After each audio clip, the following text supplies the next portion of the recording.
especially in defense of those who were being bullied by stronger boys than themselves.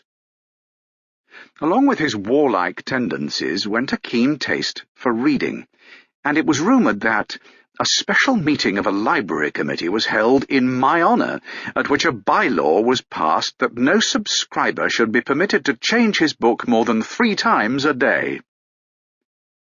In after years he recalled how he had revelled in those tales of adventure.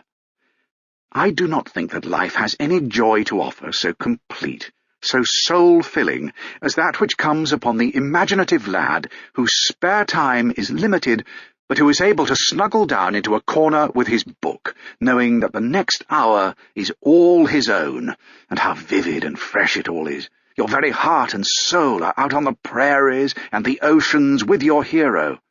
Long ere I came to my teens, I had traversed every sea, and knew the Rockies like my own back garden. How often had I sprung upon the back of the charging buffalo, and so escaped him.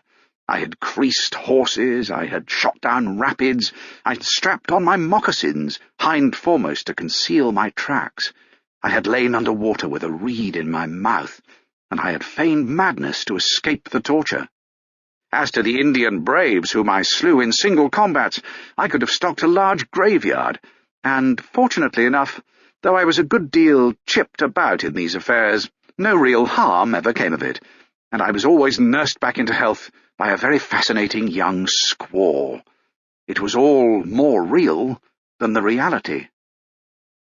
He displayed an early taste for verse by learning Macaulay's Lay of Horatius by heart, and such was its effect on his mind that he could reel it off almost verbatim when past 50. Not content with reading, the boy began to write. I was 6 at the time, and have a very distinct recollection of the achievement.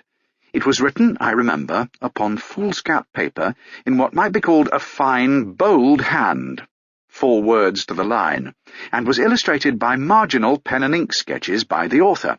There was a man in it, and there was a tiger.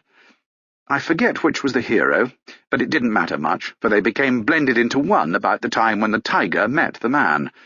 I was a realist in the age of the Romanticists.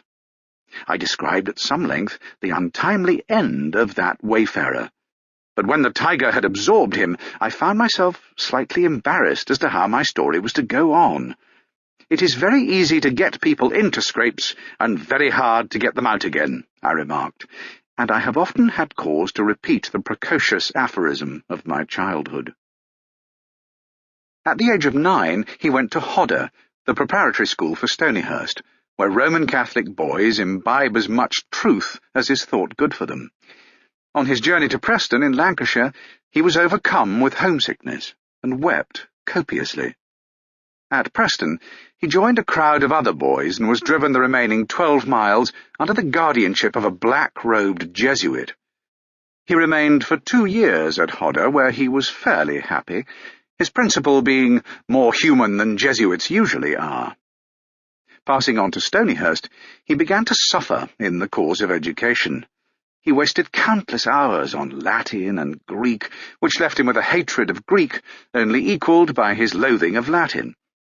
At the end of his life, he wrote, I can say with truth that my Latin and Greek have been little use to me in life, and that my mathematics have been no use at all.